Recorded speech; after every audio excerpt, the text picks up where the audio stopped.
Okay, तो आज का हमारा जो टॉपिक रहेगा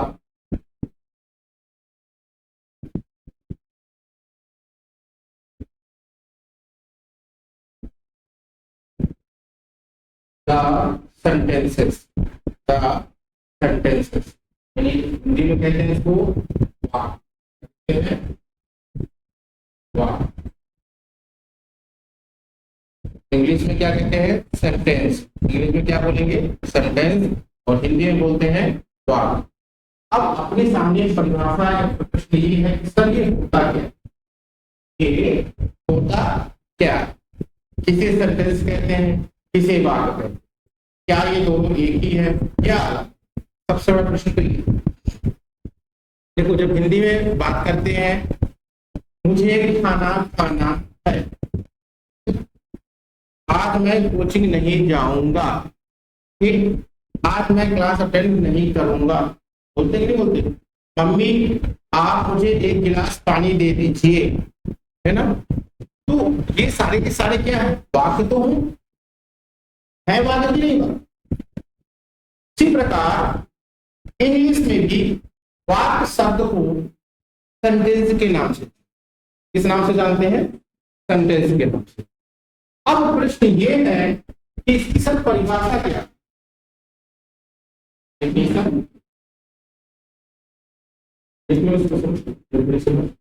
sentence, a sentence is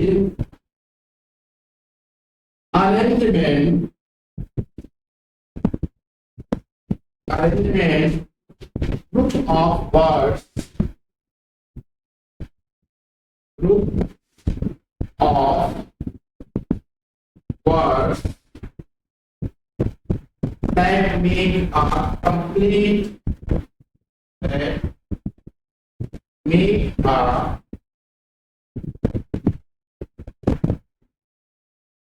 complete and meaningful sense.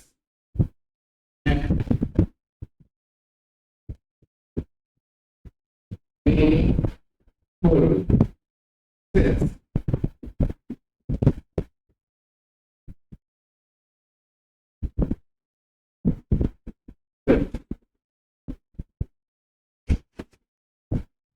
A sentence is a arrangement group of words that make a complete, meaningful of sense.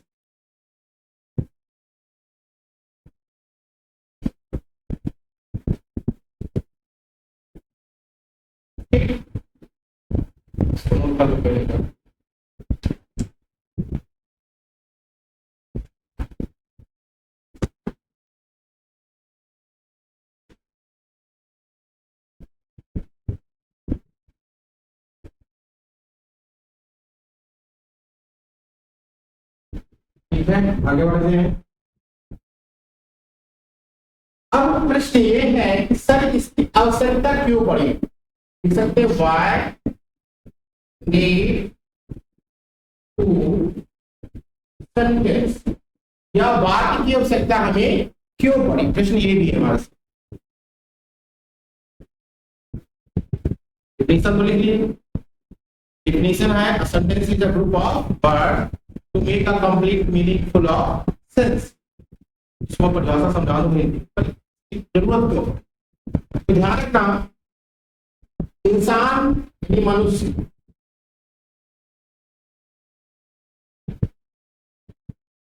Feeling को बताने के लिए, थॉट को बताने के लिए, किसी पर्टिकुलर चीज की इमेजिनेशन करने के लिए, समझना मेरी बात, कुछ सोचने के लिए, कुछ अभिव्यक्ति करने के लिए, कोई अपना ओपिनियन बताने के लिए, भाई मेरा मत ये है कि ऐसा होना चाहिए, है ना?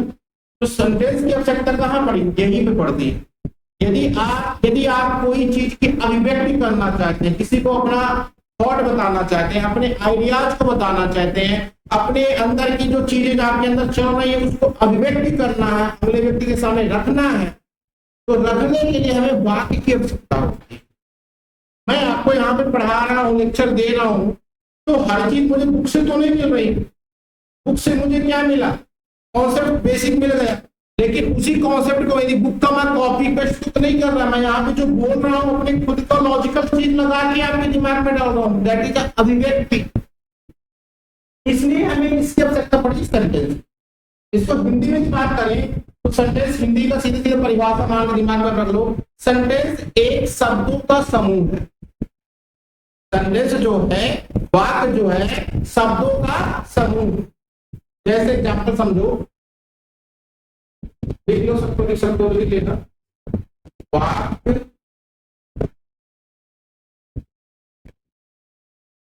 शब्दों का एक समूह होता है जिसे एक व्यवस्थित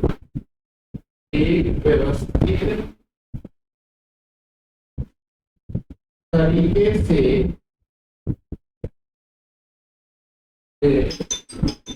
रखा जाता है।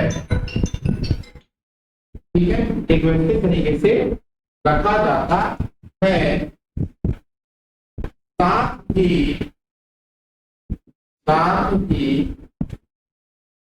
उसे पढ़ने अथवा देखने पर किसी अर्थ का बोध होता है।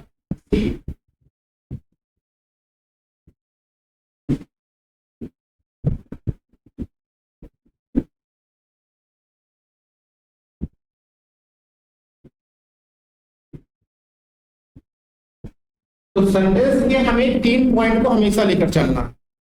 यही 3 पॉइंट वहां पे हम एक पूरी डिफिनीशन में डाल दिए हैं, सिंगल डिफिनीशन में, और उसी डिफिनीशन को यहाँ पे हिंदी में हम 3 भाग में डिवाइड करते हैं। क्या? A sentence is a group of words, वहां था। यहाँ पे हमने लिखा वाक्य शब्दों का एक समूह होता है। ग्रुप मतलब समूह। मैंने वहां लिखा था अरेंजमेंट, वर्ड को अरेंजमेंट करके रखना, व्यवस्थित करके रखना, जिसे एक व्यवस्थित तरीके से रखा जाता है। क्लियर? साथ ही उसे पढ़ने देखने पर हमें किसी, क्या हो रहा, किसी अर्थ का अनुभव होता है, तो उसे क्या कहते हैं हम? सेंटेंस कहते हैं। एग्जाम्पल समझते हैं इसका। सेंटेंस का बेसिक एग्जाम्पल पढ़े तो ध्यान देखिएगा।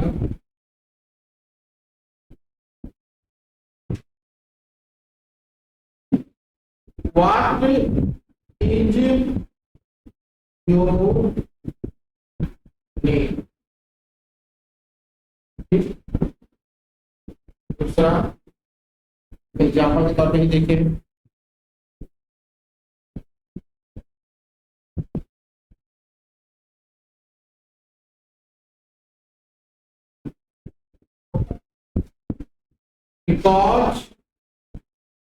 because you are late, इसको लिखना पहले बाद लिखे, इसको मत, you are late। अब पहला वाला जो हमारा सेंटेंस बात है, उसे पढ़ने के बाद क्या हमें किसी पर्टिकुलर चीज का पता चल रहा है?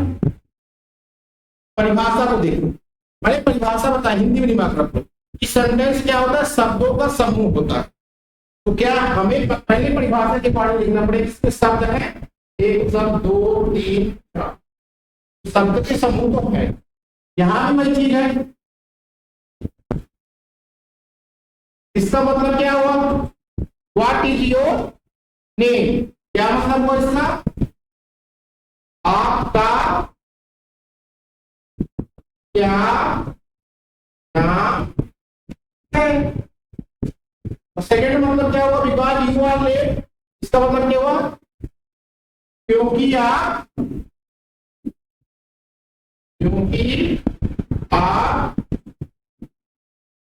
लेट हुए, देरी से। अब यहां पे क्या हुआ बेटा कि जो वर्ड है, जो वर्ड्स है हमारे, वो वर्ड्स क्या है? अरेंजमेंट है कि नहीं? पहला तो हमारा ये क्लियर हो गया कि हमारा जो वर्ड है ग्रुप होना चाहिए। क्या होना चाहिए? ग्रुप का होना चाहिए।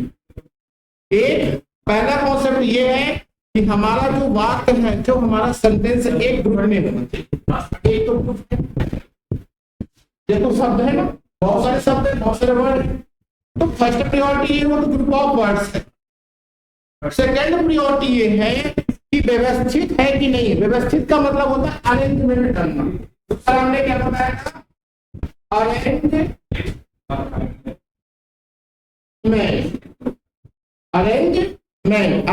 का मतलब होता है व्यवस्थित करना, ठीक है। अब व्यवस्थित क्या है, सही तरीके से शब्द लिखे होना चाहिए। उसका मतलब अगर मैं यही शब्द तो व्हाट इज योर नेम को अगर मैं लिखूं, योर इज नेम व्हाट, इसको समझने वाला समझ तो लेगा कि पूछ रहा है ना, पर ये व्यवस्थित तरीके से नहीं है। योर इज नेम व्हाट सुनने में अटपटा लग रहा है, इसलिए हम इसको वाक्य के लिए नहीं रहे। तो हमारा दूसरा कॉन्सेप्ट है ग्रुप ऑफ वर्ड होना चाहिए। ठीक है, ये वाला तो है, ये भी है, शब्दों का समूह है। व्यवस्थित होना चाहिए यानी अरेंजमेंट होना चाहिए। तो अरेंजमेंट है सब्जेक्ट आए, वर्ब आए, मतलब जो एक प्रॉपर विन्यास होता है, स्ट्रक्चर होता है, वो उस चीज को फॉलो करे। हेल्पिंग वर्ब आए, मेन वर्ब आए, सब्जेक्ट आए। अब ये नहीं कि हेल्पिंग वर्ब पहले आ जाए, सब्जेक्ट बाद में आए, ऐसा नहीं है। हमें एक पर्टिकुलर जोन को पकड़ के चलना है। क्लियर? तो अरेंजमेंट भी होगा, इसको समझना है। तीसरा पॉइंट, हमने सेंटेंस के, अभी सेंटेंस ज्यादा डीपली नहीं है, बेसिक पोर्शन क्लियर रहेगा तो आपको बाकी जो चीजें ना इजीली, और सेंटेंस के प्रकार कैसे होता है, कैसे सब बड़े सरल। इतना समझ में आया आप लोगों को दोनों को बेटा? अब तक ग्रुप होना चाहिए, समूह होना चाहिए। दूसरा क्या, अरेंजमेंट होना चाहिए। तीसरा क्या था बताया था, मीनिंग निकले। क्या निकले? मीनिंग निकले। मीनिंग बोले तो अर्थ निकले, कोई ना कोई। आपका क्या नाम है, व्हाट इज योर नेम, उसको मतलब निकला। अब यहाँ पे क्या हुआ, आपका है नाम क्या, नहीं निकल रहा है, लेकिन व्यवस्थित मीनिंग नहीं निकल रहा है। ठीक, क्या दूसरा ऐसा लिख दे, नेम इज व्हाट यू। अब है तो ये भी सर बात, ये भी बात, इसको बाकी ही बोलेंगे। पहला कंडीशन तो वाक्य है, पर प्रॉपर वाक्य है कि नहीं ये डिपेंड करता है दो कंडीशन में। दो कंडीशन, ये वाला और ये वाला, ये सब है वाक्य ही, पर सही वाक्य है कि नहीं। सही वाक्य होगा तो ये कंडीशन फॉलो हो। ग्रुप ऑफ वर्ड है, इसके हाथ ग्रुप शब्द तो है, इसमें भी शब्द है, एक कंडीशन ने फॉलो किया। दूसरा अरेंजमेंट नहीं है। तीसरा मीनिंग ऑफ अर्थ नहीं है, पर इनमें मीनिंग ऑफ अर्थ निकलता है, इसे कहते हैं। तो समझ में आया? नहीं लिखे होंगे तो एक बार इसको देख लो, इसको लिख लिए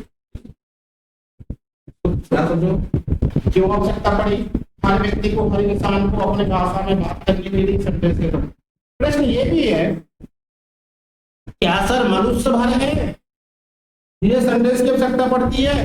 बेटा ध्यान रखना, इतने सजीव हैं, इतने सजीव हैं, कोई भी जीव जंतु पक्षी जो भी होते दुनिया भर के, सबको भाग्य की आवश्यकता पड़ती है। भाई ध्यान रखना, बड़ी इंटरेस्टिंग चीज बता रहा हूं। सिर्फ हम लगता है कि हम बोल लेते हैं ना, ये गलत है। हमें और आपको क्या लगता है सिर्फ हम ही बोल ले रहे हैं? चिड़िया नहीं बोलती, मेढक नहीं बोलता, सर्प नहीं बोलता, बिच्छू नहीं बोलती, कीट नहीं बोलते, सब बोलते हैं।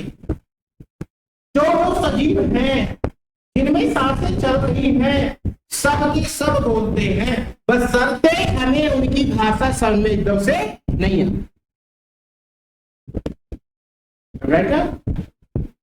अब देखो, अगर हम खड़ा हूं यहाँ पे और सर्प यहाँ पे है, तो मेरे हाव भाव को सर्प देख सकता है, या मेढक है, या कौवा है, पक्षी जो भी है, पक्षी बोलते हैं, और किसी पक्षी को जा रहा है, बोलते बेटा पक्षी यहाँ आ जाओ, समझेगा? नहीं समझेगा। पर एक यदि वही पक्षी ट्रेनिंग लिया होगा हमसे, तोता, याद है, मिठू कर मिठू आ जाता। क्यों? क्योंकि हम उसकी भाषा को समझते हैं और वो हमारी भाषा को समझता है, इससे दोनों को एक दूसरे को समझते हैं, इसीलिए हमको हमारी दूसरी भाषा कम्युनिकेट हो सकती। लेकिन क्या पक्षी आपस में बात नहीं करते होंगे? एक पक्षी दूसरे पक्षी से तो बात करता होगा, उनको कौन सी भाषा आती है? उनको खुद की भाषा आती, वो भाषा हमें नहीं आती, वैसे हमारी भाषा को नहीं आती। तो हर सजीव के पास कोई ना कोई सेंटेंस या भाषा बोलने बताने के लिए रहता है, एकदम 100%। क्लियर? तो वाक्य शब्दों का एक समूह होता है जिसे एक व्यवस्थित तरीके से रखा जाता है, साथ ही उसे पढ़ने देखने पर किसी अर्थ का बोध होता हो, तब उसको हम क्या कहेंगे? सेंटेंस या वाक्य, अदरवाइज वाक्य नहीं कहेंगे। इन तीनों में से कोई भी एक कंडीशन फॉलो नहीं होगी तो वाक्य की कैटेगरी वो नहीं। बोलो समझ में आए? इसके बाद मैंने बताया एग्जाम्पल कुछ दिया सेंटेंस के, व्हाट इज योर नेम, एक सेंटेंस बनाया।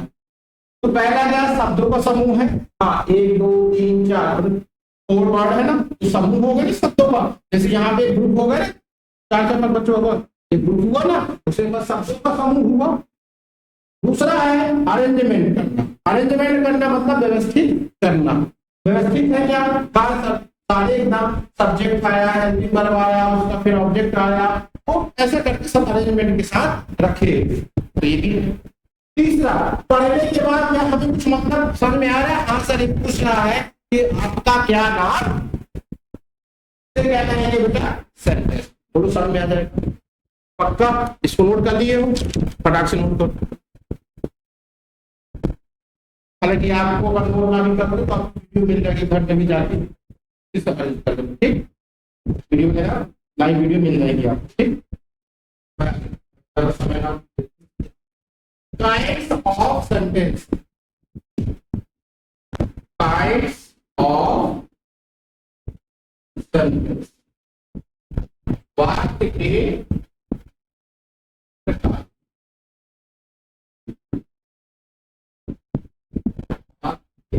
प्रकार।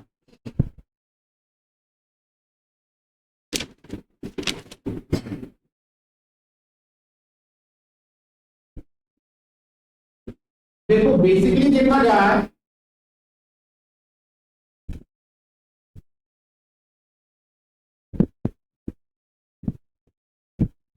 मेनली 2 प्रकार के होते हैं। There are 2 types of sentence. 2 प्रकार के वाक्य होते हैं, ठीक? तो पहला है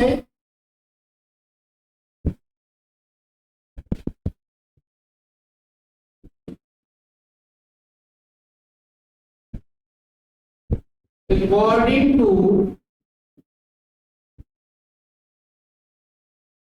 structure, according to structure। और दूसरा है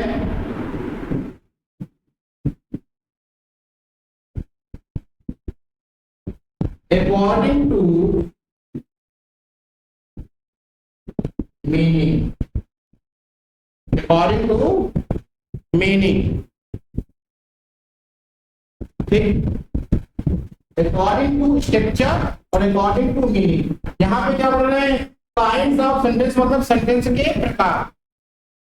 सेंटेंस का परिभाषा तो पता चल गया। सेंटेंस होता क्या है? एक नॉर्मल इंसान या व्यक्ति या सजीव की अभिव्यक्ति। अभिव्यक्ति कुछ भी हो सकती है, खुद की फीलिंग हो सकती है, थॉट हो सकता है, आइडिया हो सकता है, कोई पर्टिकुलर चीज की इमेजिनेशन हो सकता है, कोई ओपिनियन हो सकता है, और उस ओपिनियन को सामने वाले के सामने रखना, यही तो होता है अभिव्यक्ति। अब ये सामने वाले को हम बताते हैं किसी वाक्य के द्वारा तो बताते हैं, ऐसा तो नहीं करते कोई, ऐसा तो नहीं है। उसको बताते हैं कि भैया मुझे ये चीज की आवश्यकता है। अच्छा, दूसरा तरीका क्या बताने का? मौखिक, पानी पीना है मम्मी से, कभी कभी बोलते ना हम मौन व्रत होता है ना, मौन व्रत। अब मौन व्रत हम क्या बोलेंगे नहीं तो क्या भूखे रह जाएंगे? इशारों से काम होता है। सारा यहां पे बोला नहीं गया, लेकिन उस वाक्य को इशारे के द्वारा बता दिया गया है भैया कहाँ वो चलना है।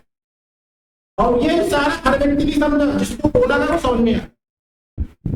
यस, ये भी एक प्रकार का वाक्य, लेकिन इसको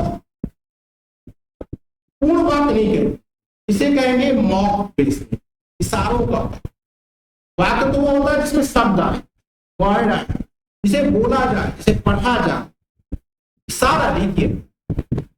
तो अपनी अभिव्यक्ति करने के तरीके दो प्रकार के लेकर चल रहे हैं, से होते हैं और भी मेनली हम जो कंसिडरेशन है वो ही लेकर अकॉर्डिंग टू स्ट्रक्चर। इसका मतलब हिंदी में होता है, बता दें भाई, बनावट बनावट के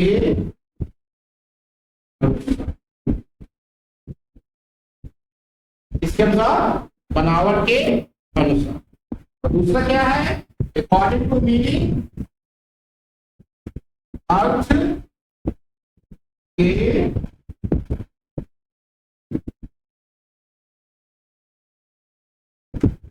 मतलब संदेश वही है। दिमाग में जब सेट कर लो कि संदेश बोला गया मतलब कि एक वाक्य रहेगा, संदेश बोला गया एक वाक्य रहेगा, संदेश बोला गया एक वाक्य रहेगा, वाक्य कुछ भी हो सकता। क्लियर? अब उसी बात को अलग अलग भागों में डिवाइड करने की कोशिश की जा रही है। कैसे? अगर मैं बोलूं मेरे फादर का नाम क्या है, तो मैं अपने फादर का नाम बताऊंगा, मिस्टर आर.डी. भट्ट। मेरा भाई बोलेगा तो योर फादर का नाम, तो क्या बताएंगे, मिस्टर आर.डी. भट्ट। मेरी सिस्टर से पूछा जाएगा आपके फादर का नाम, तो क्या बताएंगे, मिस्टर आर.डी. भट्ट। तो संदेश को कई भागों में अलग अलग तरीकों से उपयोगिता के आधार पर बांटा गया है, लेकिन इसका मतलब ये नहीं होता है कि वाक्य नहीं आएगा, वाक्य रहेगा। क्लियर? इतना समझ आ गया? अब बात करते हैं अकॉर्डिंग टू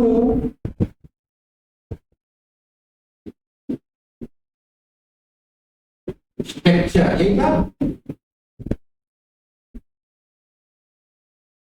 तो भैया अकॉर्डिंग टू स्ट्रक्चर मेनली तीन प्रकार के होते हैं, ध्यान रखना। कितने प्रकार के हैं? तीन प्रकार। शायद याद आ रहा, सिंप्लेक्स या सिंपल भी कहते हैं,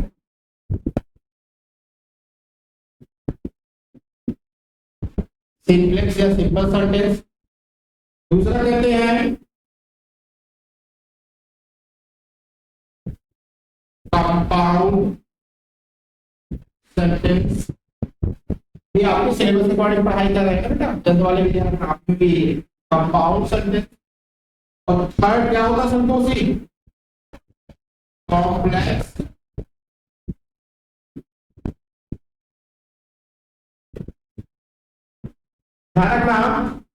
मैक्सिमम बुक में, ग्रामर की मैक्सिमम जो बुकें हैं उनमें इन दोनों को नहीं रखा गया, इनमें इन दोनों को नहीं रखा गया।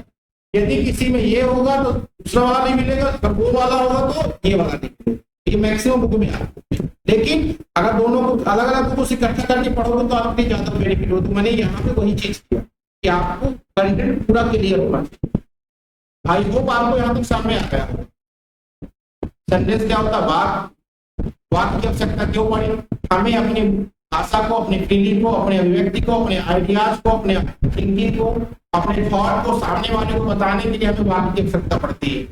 तो ठीक है, मेरी बात है तो कुछ भी बोल दोगे क्या किसी को? नहीं सर, वाक्य हम तब उसको वाक्य की भाषा में कहेंगे, वाक्य कहेंगे, वाक्य को माना जाएगा जब वो तीन नियम का पालन करेगा। फर्स्ट नियम ये है कि वो शब्दों का समूह होना चाहिए। दूसरा नियम ये है कि वो एक व्यवस्थित तरीके से होना चाहिए, मतलब एक अच्छे तरीके से अरेंजमेंट करके रखा होना चाहिए, जो नियम का होता है अरेंजमेंट करने का। एक और तीसरा तरीका ये है कि सर उसको या मैं उसको पढ़ने के बाद, सुनने के बाद किसी का अर्थ, मतलब उसको पढ़ने का कोई अर्थ निकले तब उसको वाक्य कहेंगे, तो वाक्य नहीं।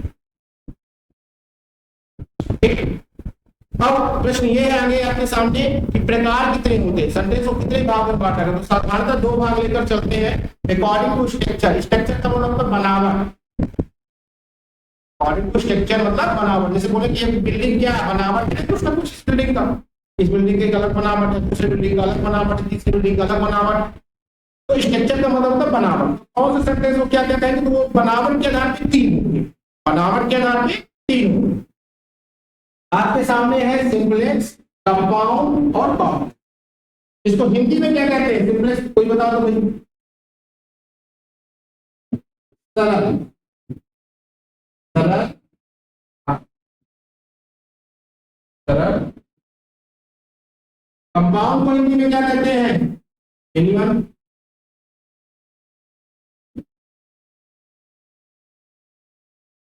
संयुक्त।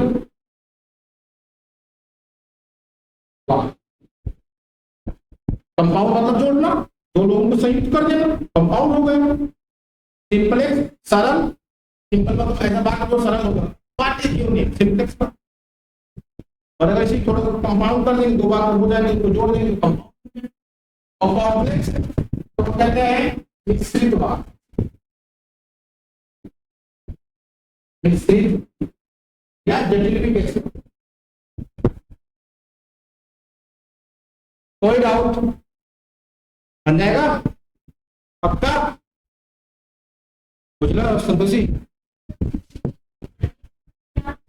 है ना?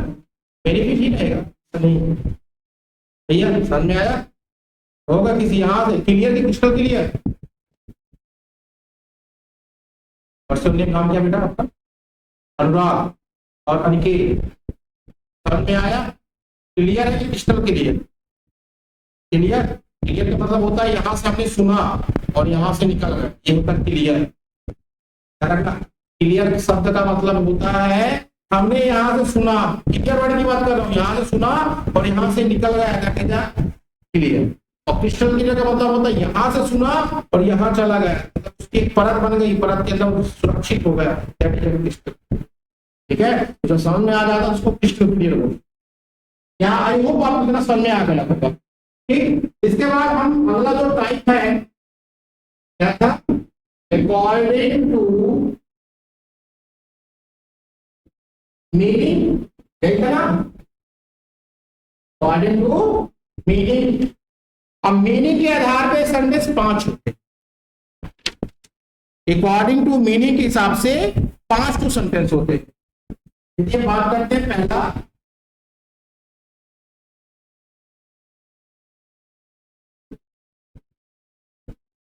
Assertive sentence.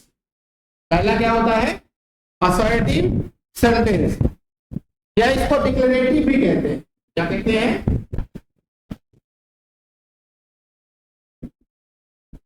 ये हो गया पहला। दूसरा क्या होता है,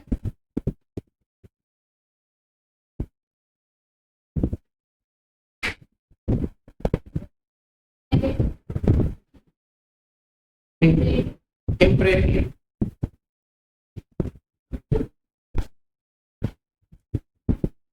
इंप्रेटिव। तीसरा क्या होता है भाई, एक्सक्लेमेटिव।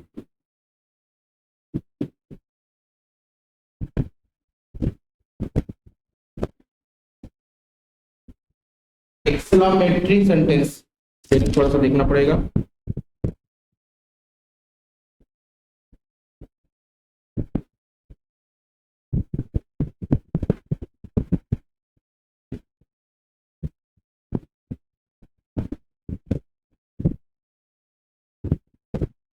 चौथा,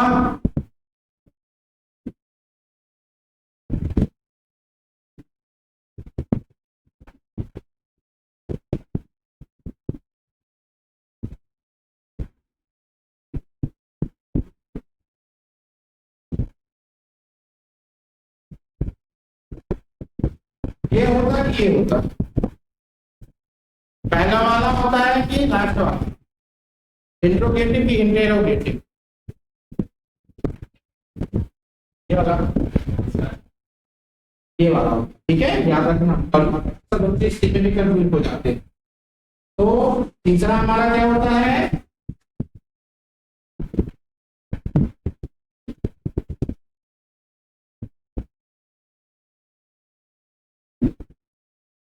इंट्रोगेटिव, क्लियर। और एक बचना था भी याद करो, तब तक मैं हिंदी में बोल देता हूँ, ठीक है। हिंदी में क्या कहते हैं, असर को कहते हैं स्वीकारात्मक। क्या कहते हैं बच्चों, स्वीकारात्मक, मतलब जिसे स्वीकार किया जा सके, जिसे एक्सेप्ट किया जा सके, जिसे माना जा सके। मतलब सर कौन सा बात होगा ऐसा मानने वाला, सीधा सीधा आप जब उस बात को पढ़ोगे सुनोगे तो आपको एक्सेप्ट करने वाली भाषा आ जाएगी, मतलब आप उसको मानेंगे। जैसे जब कल मैं क्लास नहीं लूं, करोगे नहीं करोगे, ऐसा तो नहीं है, क्यों नहीं लोगे सर आप, भाई कुछ समस्या होगी नहीं कर पाए। कल मैं इंग्लैंड जाऊं, अब इसको स्वीकारात्मक कहोगे कि अस्वीकारात्मक। कल मैं इंग्लैंड जाऊंगा, तो कंडीशन पॉजिटिव और नेगेटिव, पॉजिटिव और नेगेटिव। कल मैं इंग्लैंड जाऊंगा, कल मैं इंग्लैंड नहीं जाऊंगा। अब दोनों कंडीशन है कि आपको स्वीकार करना है या स्वीकारात्मक बनाना है, दो कंडीशन। कुछ लोग जो जानते हो कि हो सकता है सब जा सकते हैं तो स्वीकारात्मक, और कुछ लोग ठीक रहेगा, तो वो भी स्वीकार किया, पर क्या स्वीकार किया कि फेक रहे। स्वीकार तो किया ना वो कि नहीं इंग्लैंड में नहीं जाएंगे, फेक रहे। उसने क्या एक्सेप्ट किया, टेकना को एक्सेप्ट किया। और जो उसने एक बोला हाँ जाएंगे, उसने भी स्वीकार किया हाँ जाएंगे, स्वीकार, इसे आप एक्सेप्ट कर। फिर इसके बाद आपके सामने है कौन सा था, इंपरेटिव। क्या होता है इंपरेटिव, इंपरेटिव क्या होता है एनीवन,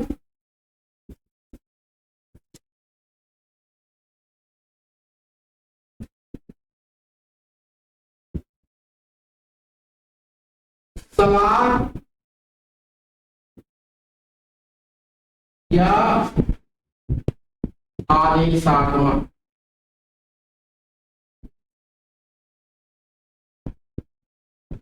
सलाह अथवा आदेशात्मक बात भी कह सकते हैं इंपरेटिव को हिंदी।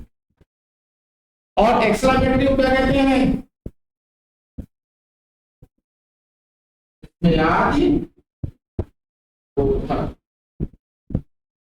ये हिंदी में काम आएगा बच्चों, ध्यान रखना, इसमें आदि बोधक। और इंटरोगेटिव को क्या कहते हैं, प्रश्न। और एक लास्ट बचा है, उसका नाम है, याद है किसी को, ऑप्टेटिव सेंटेंस। हिंदी में कहते हैं कामना सूचक। मेरी इच्छा है कि भगवान आपको ये दे दे, मेरी इच्छा है कि आप ये हो जाओ, कामना। आई होप आपको पांचों चीजें क्लियर, ठीक है। तो ये आज का पूरा कॉन्सेप्ट ये, इसको नोट कर लो, क्या सेंटेंस क्या होता है, शब्दों का समूह सेंटेंस होता है। तीन प्रकार से सेंटेंस कह सकते हैं, ग्रुप होना चाहिए, अरेंज होना चाहिए और अर्थ निकले। के बाद एग्जाम्पल दिया आवश्यकता के ऊपर इस सेंटेंस की, मनुष्य की अपनी अभिव्यक्ति करने के लिए सेंटेंस की आवश्यकता पड़ती है। सेंटेंस कितने प्रकार के होते हैं, दो प्रकार के पढ़ने के चलते हैं, स्ट्रक्चर के आधार मतलब बनावट के आधार पे, और मीनिंग के आधार मतलब अर्थ के आधार पे। स्ट्रक्चर की बात करते हैं बच्चों, तो सेंटेंस तीन प्रकार के मिल जाते हैं, सिंपल, कंपाउंड, कॉम्प्लेक्स। ठीक, इनको हम डिस्कस कर लेंगे। इसके बाद अगर हम अकॉर्डिंग टू मीनिंग चलते हैं, हमें फिर 5 प्रकार के मिलते हैं, असर्टिव, इंपरेटिव, इंटरोगेटिव, एक्सक्लेमेटरी या ऑब्जेक्टिव। क्लियर। फिर अब हम इनको एक एक करके सबको डिस्कस करेंगे। ठीक, तो आज के लिए इतना सफिशिएंट है, इसको नोट कर लेना। नोट करने के बाद अगर नोट नहीं की तो वीडियो मिल जाएंगी आपको ना, RSIT का जो स्कूल का चैनल है, यूट्यूब में जाओगे RSIT स्कूल डालोगे तो चैनल मिल जाएगा। तो आज की आपको इंग्लिश की वीडियो भी मिल जाएगी। तो यही चीज आपको वहां मिलेगी, तो आप मोबाइल से या कंप्यूटर लैपटॉप से देख देख के भी अपने दिमाग में सेट कर सकते हो। ठीक, तब तक के लिए धन्यवाद।